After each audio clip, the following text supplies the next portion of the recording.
What's going on, NBA 2K fans? It's Pete Toll, a.k.a.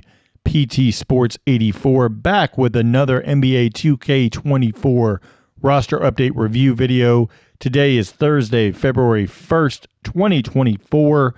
2K updated some transactions, one of the coaching staffs, as well as some injuries. So we're going to go over it all in this video.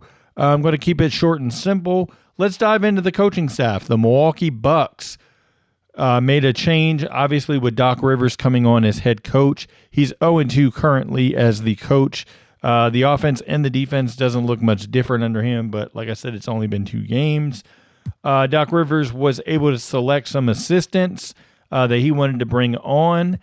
So 2K added them. David Yorger has been brought on. Obviously, he coached with Doc Rivers in Philadelphia. And then Rex Kalamian, who coached with Doc in LA. Both were brought on. You can only have up to 6 assistants on the team. DJ Baker and Nathaniel Mitchell were the 2 coaches removed to make way for David Yorger and Rex Kalamian. So those guys are in. That's the only coaching staff changes that we have currently. There's no other changes needed, really. There's some face updates maybe they could make. I passed along some feedback of some faces that could be changed in the game, so maybe those will make it in at a later date.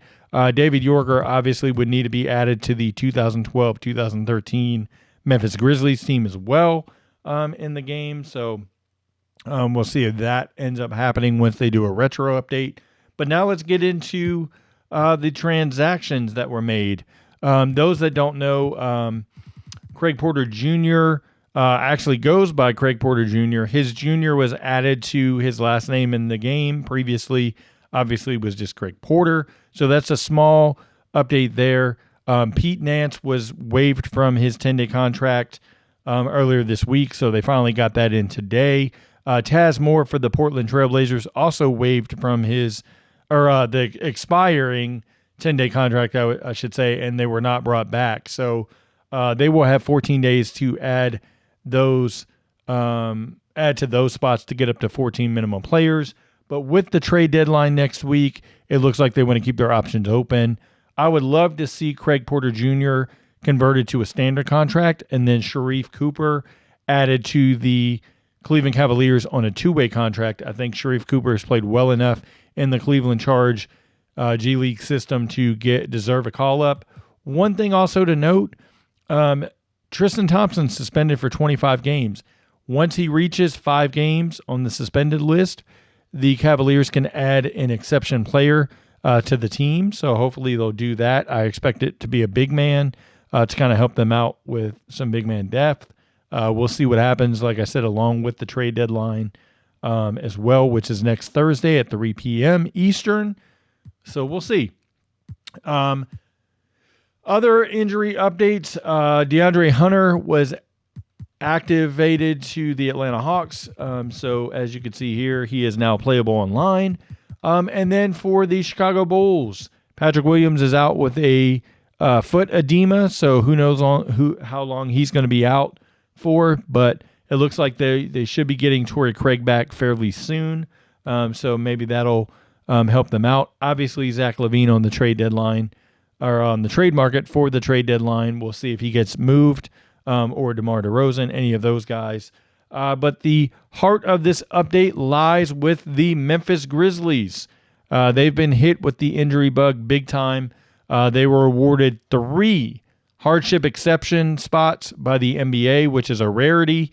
We'll see how long that lasts for them. But Matthew Hurt was added last update.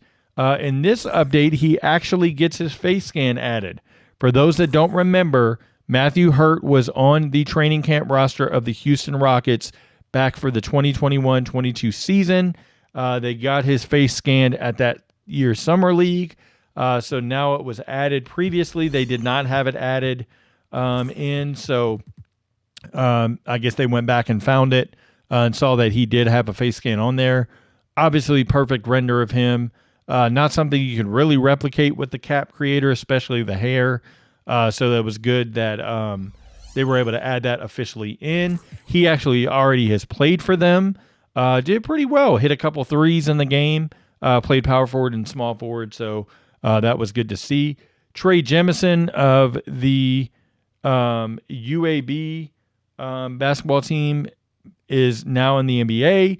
Previously, he held a 10-day contract with the Washington Wizards. Didn't really play much. So now he may get a chance with the depleted Grizzlies roster. He is on that hardship exception as well. One thing to note that's very important here, because I know people are going to ask, the third two-way spot or exception spot cannot be added because in 2K, you can only have up to 20 players added to a roster. If you try to add any more, those players disappear. With that said, hopefully 2K can add the 21 roster maximum in next year or via patch for this year. Maybe that's something that they'll look into. But with that said, the third hardship exception player was added in, and that is none other than Tosan Uwoma. He was added in from the Motor City Cruise. He is more of a point forward, kind of jack of all trades forward. Doesn't shoot many threes. Doesn't score well in traffic, but does everything else well. Passes well. Defends pretty decently. Can help them out in a variety of areas. So he is in the free agent pool. One way to add him would be to assign him to the Chicago Bulls, and then you could trade a player over. But don't forget that if you just add him using the workaround with the two-way contracts, things like that, he won't be eligible for the team because he disappears. So say you wanted to have him instead of trade Jameson in there, you could just trade the two for each other and then go that route if you wanted to utilize him on the team. But currently you can't have him without moving another player. So that's a little bit tough workaround, but it's I should say an easy workaround. It's a tough situation to have because if you want to have all accurate rosters, you really can't due to the limitation. But hopefully, like I said, 2K will work around it and we'll see what happens. But that's it basically for the video. Like I said, nothing special in this one overall, but 2K did get those players added and the transactions done, so that was good. It's good to see the updated Bucks coaching staff as well. If you like this video, please smash that like button. Make sure you're subscribed. I go over all of the 2K roster updates that are significant. So looks like the next update may come tomorrow once the All-Star reserves are announced. 2K usually updates the rosters as well as the team names. It'll go back to Team East versus Team West versus what they have currently, which is Team LeBron and Team Giannis. Hopefully the uniforms get added as well as the new court. We'll see all of that updated hopefully tomorrow, if not early next week. Speaking of next week, it is the trade deadline on Thursday, February the 8th.